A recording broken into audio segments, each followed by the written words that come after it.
Imagine hearing that in an open Jeep in the jungle. And those weren't even the roars you need to worry about. That was just an audio clip of tigers mating. I met my first tiger on assignment in Kaziranga National Park in Northeast India with National Geographic photographer Steve Winter, whose pictures you'll see here. It was both exhilarating and terrifying. This is a young male that walked through one of Steve's remote camera traps in Kaziranga, and then he backed up and left. Okay, so why do I write about animals? I'd been one of those kids who always dragged home, sick and abandoned animals. I studied photography and science journalism, and I produced stories on wildlife and environmental issues. But it comes out of a deep, basic love for wildlife. We're all here tonight because we care about tigers, and they truly need our help. 3 years ago, when I began intensive tiger research for a book I wrote with Steve called Tigers Forever, I was shocked to learn through a series of casual conversations that almost no one is aware of the cat's precarious state. Almost no one. You tell people how many tigers are left, we see them all the time. We see them in zoos. There's so many businesses that are named after tigers. There's teams that take them as their mascots. Tigers are ubiquitous, so people really don't know that they're almost gone. But before we dig into why they're slipping away, let's talk a little bit about this cat. Tigers are huge and incredibly muscular, with paws the size of dinner plates. They're the largest of the world's cats, up to 11 feet from nose to tail, and weighing up to 850 pounds. They're also the heart and soul of Asia's forests and the apex predator throughout their range. It's no wonder they've been both feared and revered throughout human history. Asian cultures deified this cat, bestowing powers beyond those of any worldly animal. For millennia, they've stood as iconic symbols of strength and courage, woven into culture, religion, folklore, and ritual. Teeth, claws, and other body parts became amulets. In legend, tigers brought food to men and women lost in the forest. Tigers fought the forces of evil, protecting tribes, holy men, babies. The Tibetans believed that tigers held the key to immortality. Shamans in many countries were said to transform into tigers to move between worlds.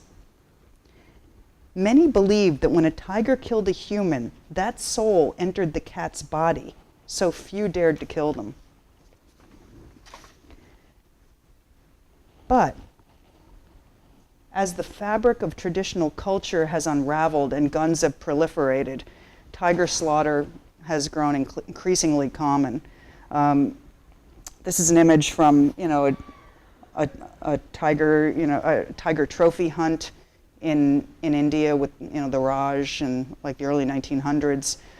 These trophy hunts took out tigers by the hundreds, and the next big blow was there was a big fashion craze for fur coats in the 1960s.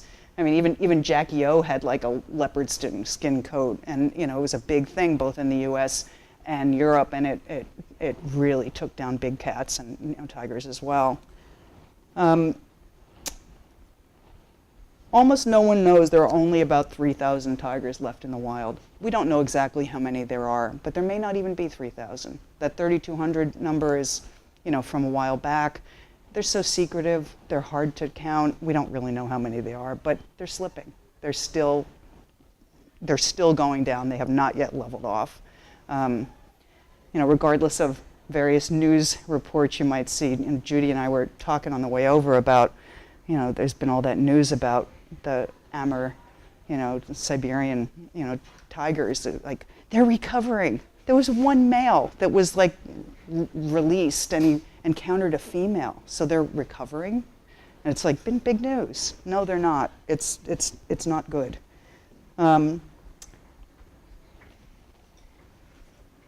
There are about that many tigers, 3,000, captive in Texas, and most of them are privately owned.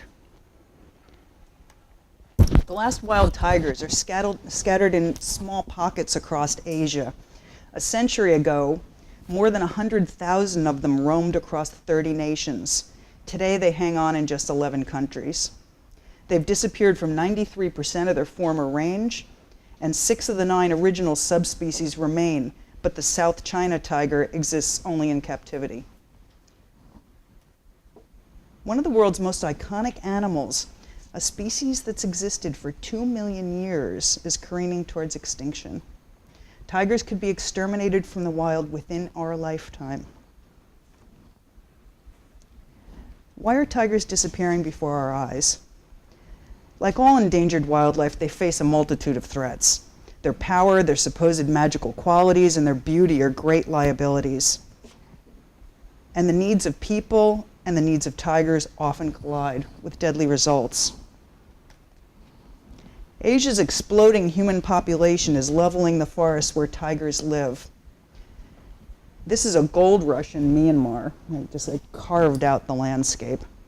It was once really wonderful tiger habitat, but with the gold miners came in hunters and poachers, and not only leveled forests, but just took out the tigers. Here, this is a jungle in Sumatra that's being burned to plant palm oil. Again, it was really good, lush Sumatran tiger habitat. And those palm oil plantations can't support tiger populations. So, once it becomes monoculture plantation, that's it. With villagers pushing deep into tiger territory, there's inevitable conflict. The reality of living with predators is that they wander outside park boundaries, and livestock sometimes get eaten, especially by old or injured cats and mothers with cubs. Livestock's easy pickings. If you have a hard time hunting, you can just go take down a cow. But when hungry tigers, kill cows or buffalo that are their livelihood, villagers retaliate by killing them. Some tigers have little else to eat because people have emptied the forests of deer and other tiger prey. This also is Sumatra. They hunted that wild pig. And to do so, they set wild wire snares, not only for pigs, but for small deer. But those snares are indiscriminate, and they can capture young tigers, like this one. This tiger was caught in a snare for 4 days and had to have his right front leg amputated. He survived, and he now lives in a zoo. But for an endangered species, losing animals from the gene pool increases inbreeding and further endangers their long-term survival.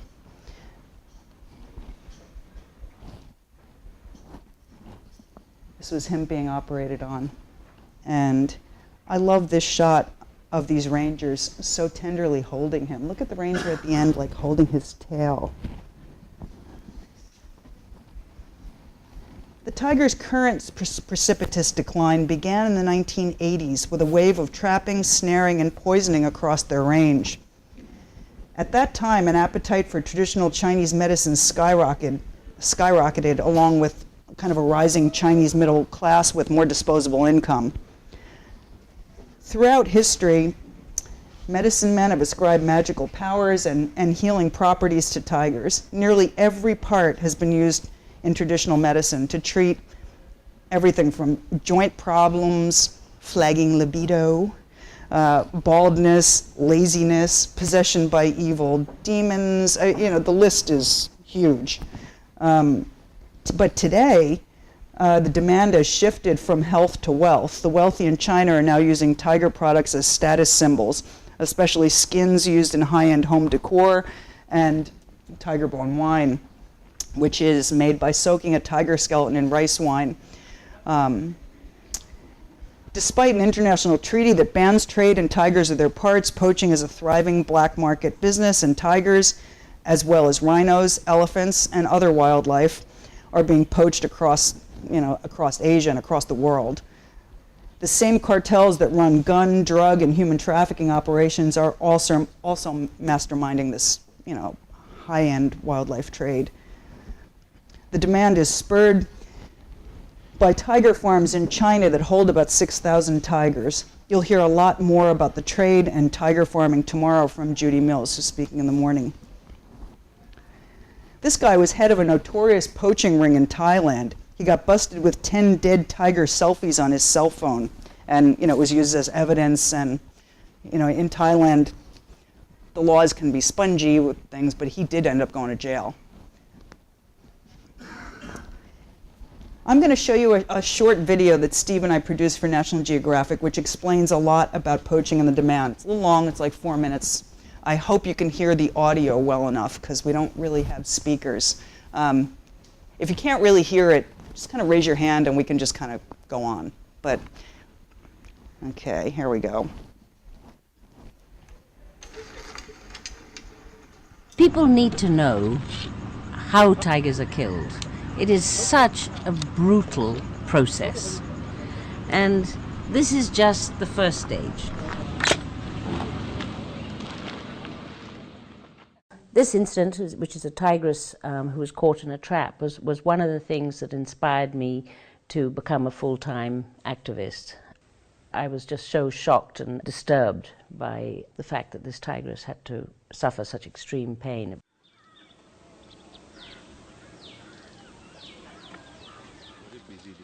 I became interested in the whole issue of wildlife crime and poaching because of tigers. I lived, and I still have a home there, in central India. And the tigers that I knew really well and that I was photographing and so on suddenly started disappearing. They just vanished. And the tribals there told me that people were coming from outside and asking them questions about the tigers and asking them to help kill them. I spent 6 weeks touring central India and pretending to be a buyer just to see what the situation was. And I was offered, I think about 36 freshly killed tigers. The reason why wild tigers are being killed in India is because of the demand for tiger parts in China. Unfortunately, we have this long, porous border with Nepal, with China, and with Myanmar. And these routes, there are about 5 or 6 major smuggling routes, are really very easy. We forget that wildlife crime is the 4th largest illegal occupation in the world. And it's a trade that's worth $19 to $20 billion. I had to prove to people and prove to the government that this really was a huge problem, otherwise nobody would believe you.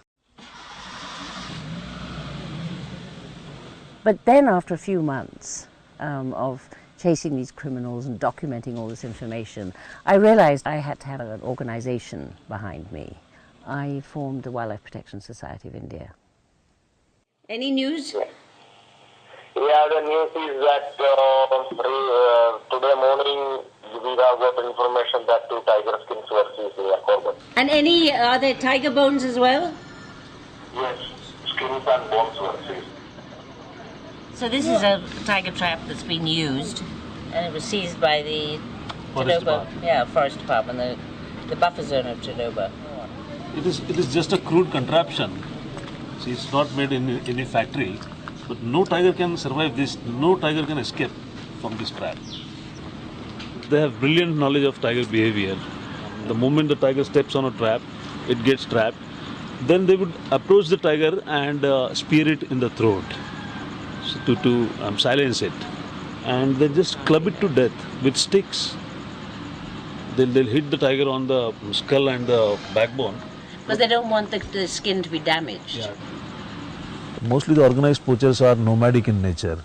So we really have to have very good informants who keep a track of movement of poachers all over the country. And the informants many times generate very good leads about what the poachers are up to. We have a secret information reward scheme for giving any piece of information relating to poaching. And the rewards range from 5,000 rupees to 15,000 rupees depending on the nature of the information. The Indian government has spent a phenomenal amount of money on tiger protection. I think that the figure is something like $120 million in the past 5 years. One thing for sure is that this unrelenting pressure for tiger parts something has to be done about it. And it's coming from one place, and that's China. Unless the world can persuade China to ban all trade in tiger parts from all sources, whether it's captive or wild, I think it'll be very, very difficult for wild tigers to survive for generations to come.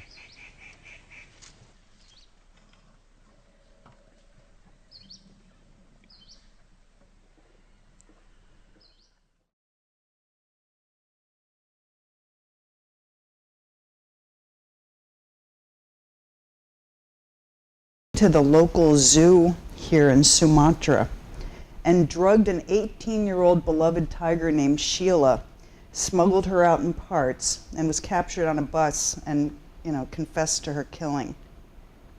They're killing tigers at his zoos because they're worth so much. It's a war. Kaziranga National Park has 500 armed guards. Parks need guards for the same reason that cities need police. These guards are often caught in shootouts with poachers that have AK-47s, and many of them have like World War II era Enfield rifles that half the time don't even work. They're like seriously outgunned, but they're really well trained. And some of them die. I spent a couple of weeks in Kaziranga National Park out with guards day in and day out, and the poachers there's a lot of rhinos in this park, so they're going after the rhino horn, but they're going after tigers too, to a lesser degree. And part of the reason there are so many tigers is because, this park is really, targeted because there's 2 species to hunt. So, there's a lot more guards, and as a result, there's still a fair amount of tigers there. Many poachers end up dead or captured. And though police and customs agents make some arrests and seizures, penalties are often light. Few poachers or smugglers see jail time. And although wildlife crime, has been low on the priority list for most countries, governments are starting to pay more attention. I think because, certainly in Africa, there's like terrorism links, and they're funding rebels, and I think, countries are starting to realize the extent of the problem and the numbers attached and the impact, on their land and resources and again, just, organized crime. The UN is also starting to pay attention, and Interpol, and, it is an issue that has really gained attention in the last couple of years, and it's largely because of elephants and rhinos. But tigers are getting hit really hard too. We're on the precipice of losing tigers in the wild, along with so many of the world's creatures, and we need to decide as citizens of this planet whether that matters. The good news, there's still enough tiger habitat to support healthy populations. This is in Bandhavgarh National Park in India. One thing I've learned is that they're very adaptable. They thrive with just the basics: food, water, and a place to live. This is one place that they are thriving. This also is Bandhavgarh. This is an animation from a remote camera trap that Steve had set up on this water hole.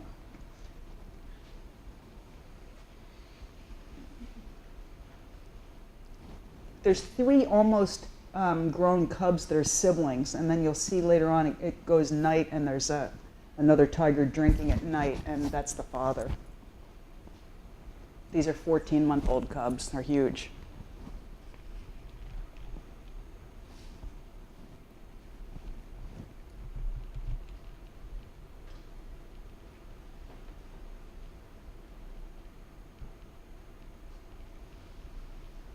A remote camera is set up with a receiver and a transmitter and an infrared beam, and then a camera and a couple of flashes, and you know, when something breaks the beam, it fires a couple of frames, you know, at the proper interval that the flashes can recycle, and everything's like in waterproof boxes, and you know, with either dangerous or elusive animals, it's one of the few ways you can get photographs.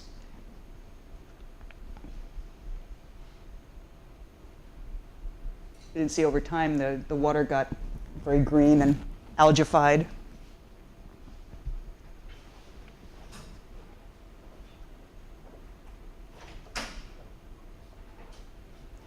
Before, I don't know if you noticed the elephants going through. Those were guards.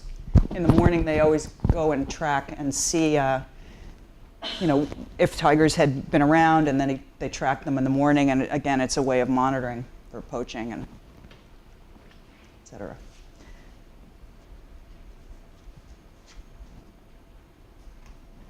So with boots on the ground protection, strong laws, enforcement, and careful monitoring, tigers do bounce back.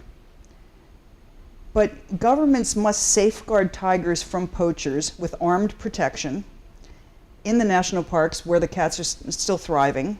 But stringent laws are also needed, and governments must prosecute poachers. It doesn't always happen. Like India has really strong laws. They have great laws, but there's a 3% conviction rate for wildlife crime in India. So, you know, the laws don't do any good if they're not enforced. And, you know, there's a backlog of, you know, a decade, 15 years on court cases. So, you know, sometimes poachers are busted again and again and again, and they've never been prosecuted on the first arrest. So, you know, that has to be part of, you know, there has to be some very serious consequences to try to stem this somehow. Those laws must also protect the tiger's prey or they won't survive, and conserve remaining habitat. India has 47 tiger reserves, and about 2/3 of the world's remaining wild tigers live in India. So, you know, in some ways, you know, India may be the last best hope for wild tigers. The scary thing right now is that there's a big push for development in China. You know, they really want to, you know, push the GDP, and they're, you know, talking about a lot of dams and mines and a lot of new infrastructure and the kinds of things that really carve up tiger habitat. And, you know, you'll see this cluster here in the middle. In central India, there's, you know, some of the best tiger reserves are there. There's others as well, down here in Karnataka, you know, up north as well. But this band here, there's a lot of tigers there. And that's exactly where, like, all the coal is and all the minerals are. It's like everywhere tigers walk, there's minerals under its feet. And, you know, there's been a new government that took over in India in May that is really pushing development and also really trying to really, like, water down and change the environmental protections. So we'll see what happens there, but it could have a very serious impact. But the good news, you know, a tiger breeds at the age of 3, and she can birth 15 cubs in her lifetime. So it's a really productive species. So, you know, with committed action, you know, targeted action, creative strategies, they can bounce back. There's still hope. But, you know, saving them will require the expertise of the best scientists, and those experts must share that knowledge with governments and prod them to act to protect them, you know, using the best scientific data. Here, scientists in Thailand are outfitting a female tiger with a satellite collar to track her movements. You know, unbelievably, we don't know, you know, how large a home range is for, like, a mother and cubs. Like, how much area does she need to hunt to get enough food to feed her family? I mean, there's a lot of basic research that still hasn't even been done. You know, it's really important for conservation decisions to know territory. This was a cub. She was pregnant. I don't know if you noticed that last picture, but he has his head to her belly because she's pregnant and he's kind of listening to the baby. But she already has a cub as well from her last litter. And, they also were measuring and, checking him out as well. One other really important thing to really make conservation work is that the communities that live with tigers have to benefit in some way from living with a big, dangerous predator. Because, people sometimes get killed too. They do lose livestock. It's we don't live with predators anymore. We killed all of ours a long time ago here in the U.S. And the ones that remain are pretty elusive. But there are ways to really make it worthwhile. I mean, tourism, if it's done correctly, can pump a lot of money into local economies. The government can do a compensation program for lost livestock. That's people's livelihoods.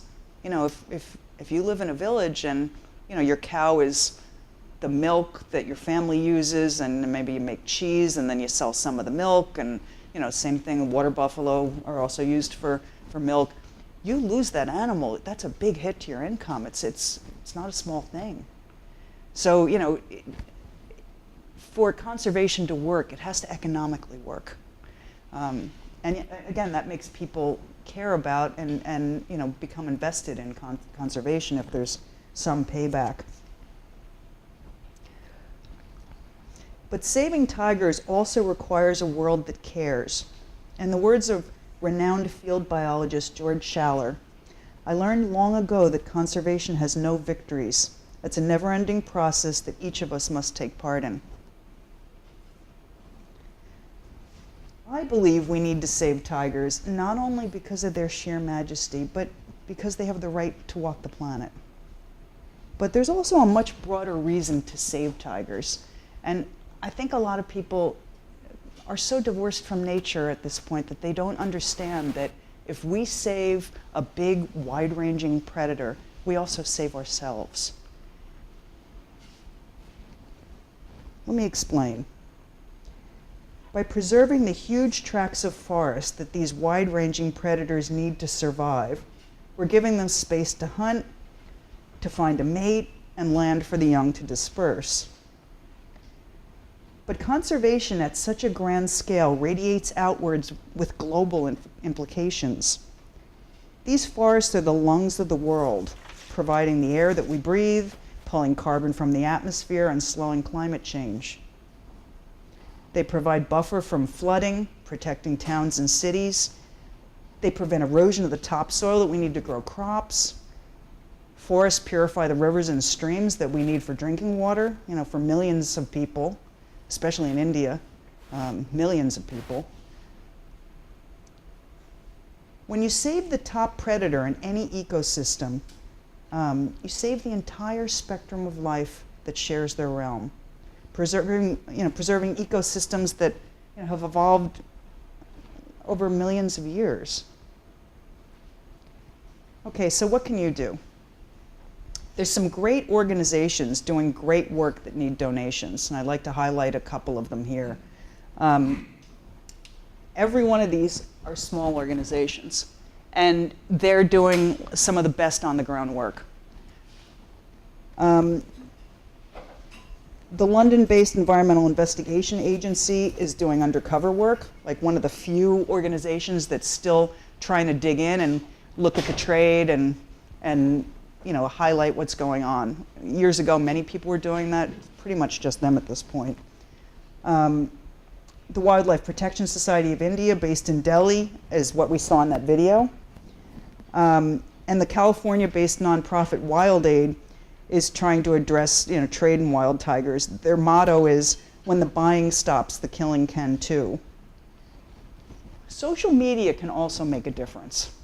And I won't go into that a great deal right now, but that might be great for Judy to talk about tomorrow.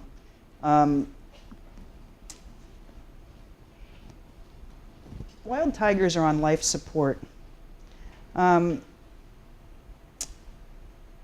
The world must persuade China to phase out its farms, end all commerce in tigers, and commit to cooperative international conservation and enforcement efforts. If not, the largest of the world's cats will not survive. But we still have time. Where there's life, there's hope, and we can still save this cat, but we have to do it now, or it's really going to be too late. Once the last tigers disappear, no longer gliding on velvet paws through the jungle, we can't bring them back. Does anyone have any questions? Thank you.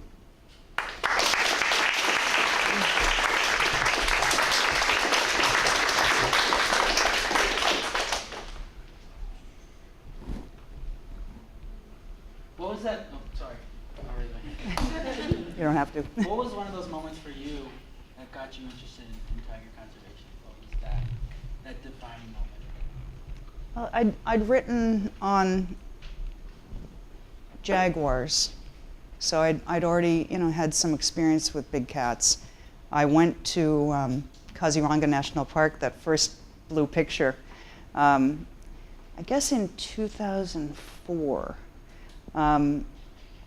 And I was doing a larger story on the park, because that's one of the few places where there's still the entire array of wildlife that once lived, together. There's huge herds of elephants. There's wild buffalo. There's rhinos. There's tigers, and that's where I glimpsed my first tiger. And I not only wrote a Kaziranga story, but I also wrote my first tiger story.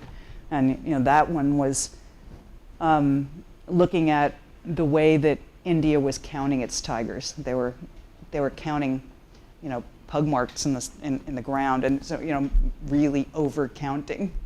Every pug mark was a tiger or two. I mean, I think they exaggerated by about double how many tigers were really there, and so there was a lot of criticism of that kind of census, and they finally did do a camera trap, much more scientifically based census, and found out there were far fewer tigers. But that was something that I wrote on then. And seeing and hearing a tiger in the wild is amazing. I mean, you characterized it quite well. I mean, there's such phenomenal beauty. There's some primal sense being in the presence of a big predator that you don't experience in any other way. And this is a stunning animal. It's so beautiful.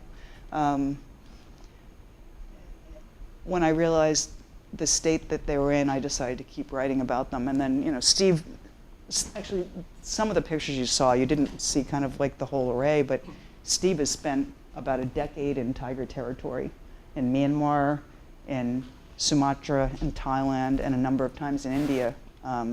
So he's been working in tiger habitat and photographing tigers for a decade, so finally we decided to do a book together. And the reason we did it was because we needed a bigger platform to scream from. So, screaming. Do you find that the people of these communities, they believe that tiger conservation is important? Are they indifferent? It really depends. A lot of it depends on whether they're gaining economic benefit, as I mentioned.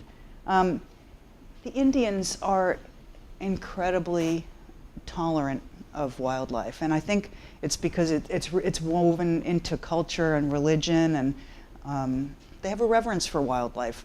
Many still do, which is amazing in this day and age, right? I mean, who does? I mean, people just want, they just want development, their new iPhone, schools for their kids. I mean, like whatever it is, but wildlife doesn't really figure in many, many communities around the world these days. And the fact that the Indians are as tolerant as they are is amazing. They do love wildlife, and they love their tiger. It's the national symbol.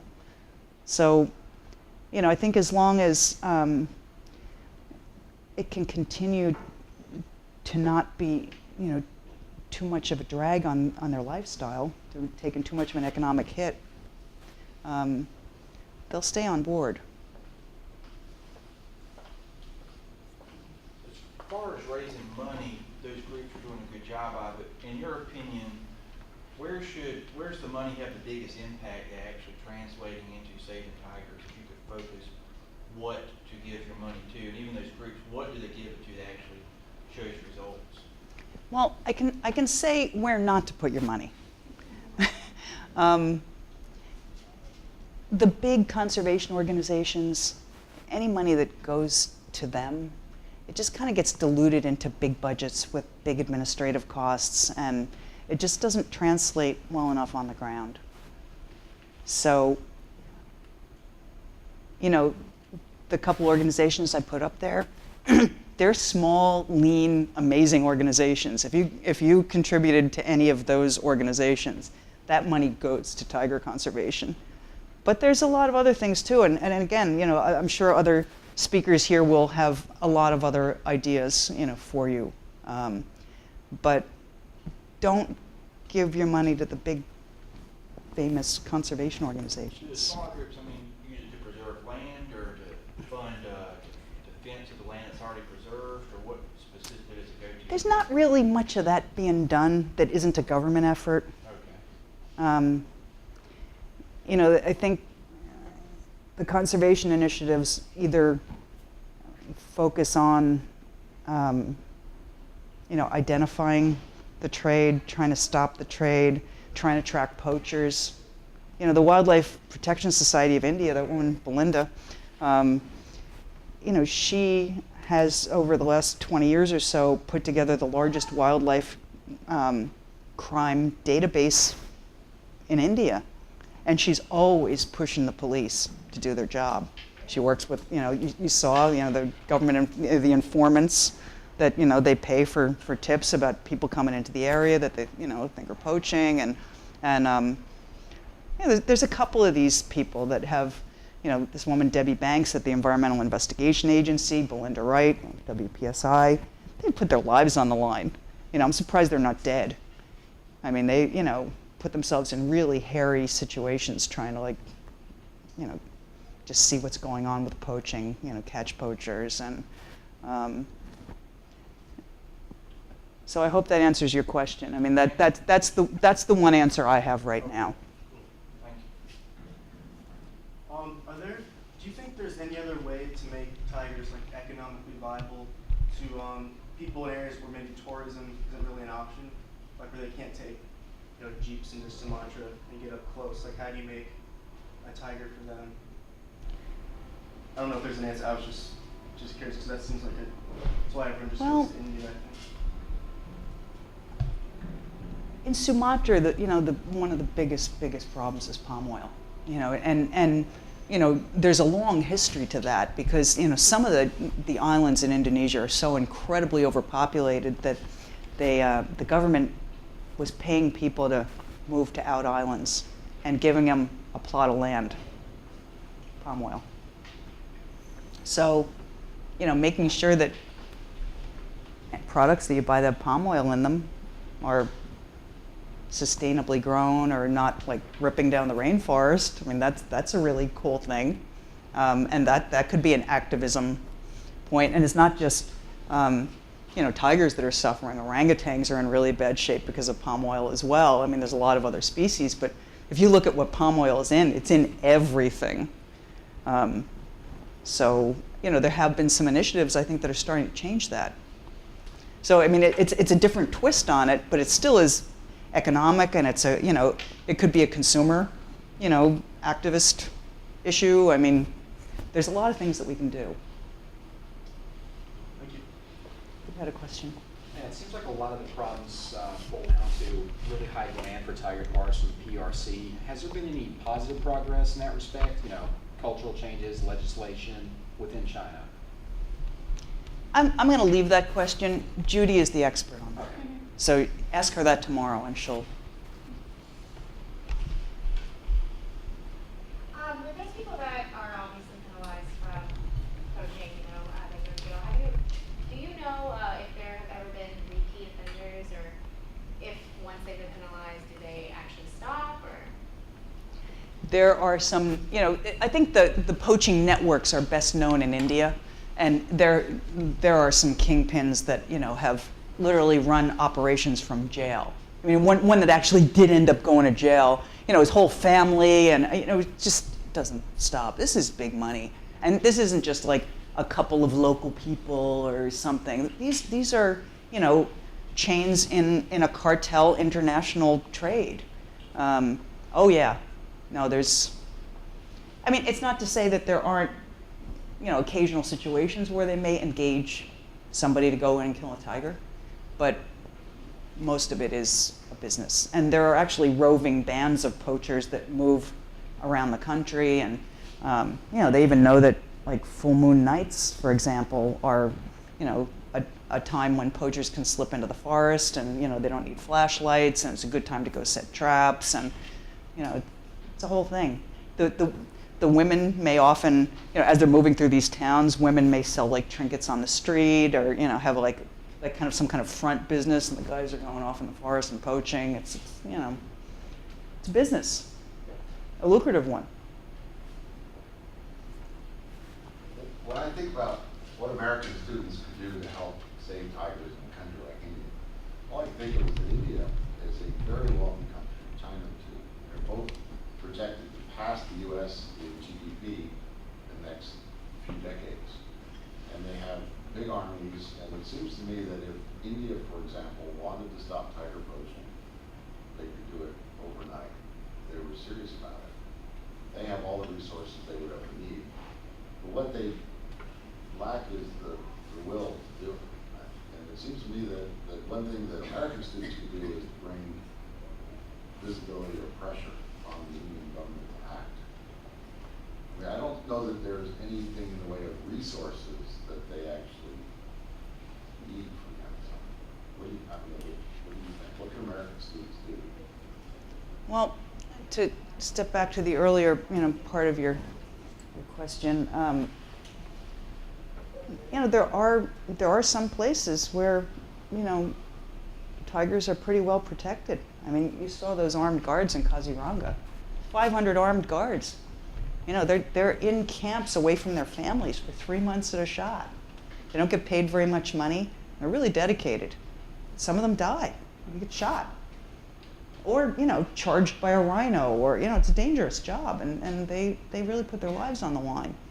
And, India has done a really good job of setting up 47 tiger reserves. But frankly, unless you stop the demand, all the protection in the world isn't going to save them. So, it's you have to start there. And, it all has to be part of it. The demand, poaching, working with local people, education.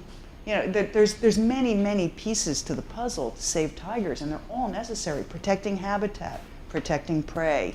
They all have to be in place. But, unless the demand stops,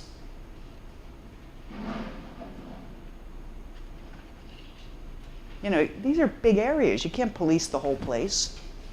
No matter, what the intent. Even if you had you decided to stop poaching, you couldn't do it. You can't patrol, hundreds of thousands of acres.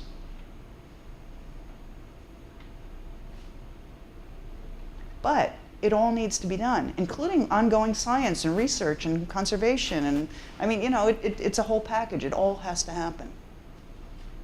But, it has to be the whole package.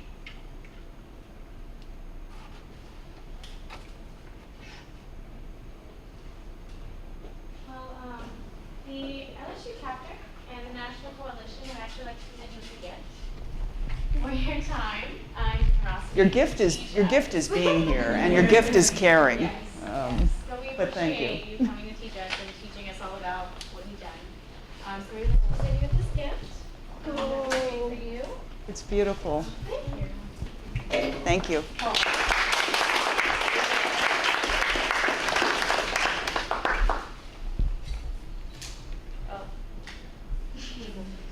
1, 2, 3.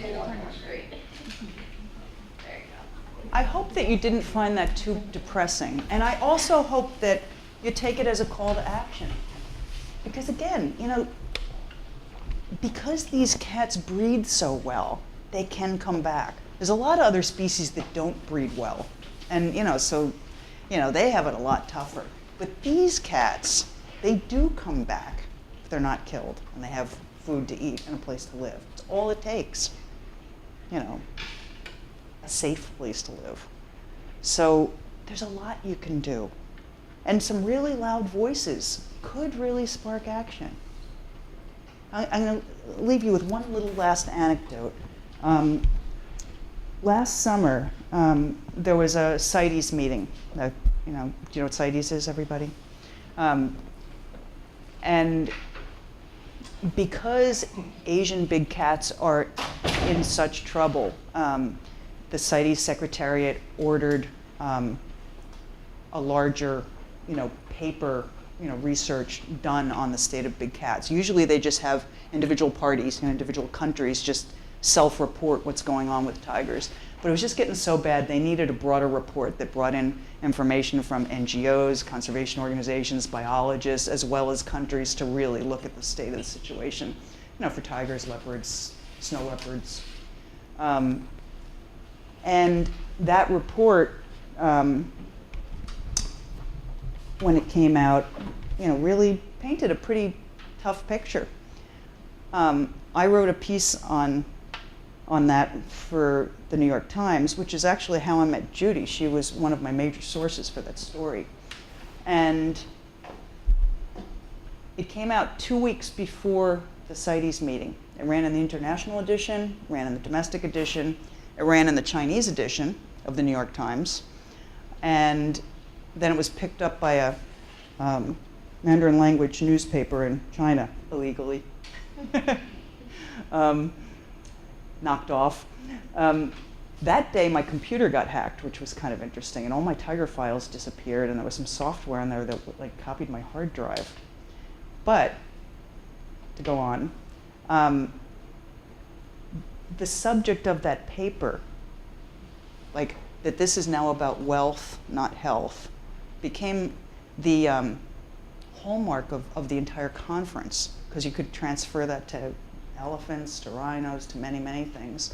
And there was so much public attention that the Secretariat decided to set up a year-round working group to address the problem. Because usually CITES meetings, that's the only time they do any work, and it's, a year. It is not enough. I don't know what's going on with that that working group, and just setting up a working group isn't, enough to really make a difference unless they do something. But, that's the power we can have. If we speak up with a loud voice, we can make a difference. That was a newspaper article that got out, and it put enough pressure to make it, to make that kind of a difference. I asked the author of that paper, this woman, Kristen Knoll, what would have happened if it hadn't run in the New York Times, the international edition. Even in the domestic edition wouldn't have made the same difference. She said 50 to 100 people would have read that paper, and it would have just gotten shuffled away with the rest of the paperwork in the world. But if we shine a light and if we speak up, we really can make a difference.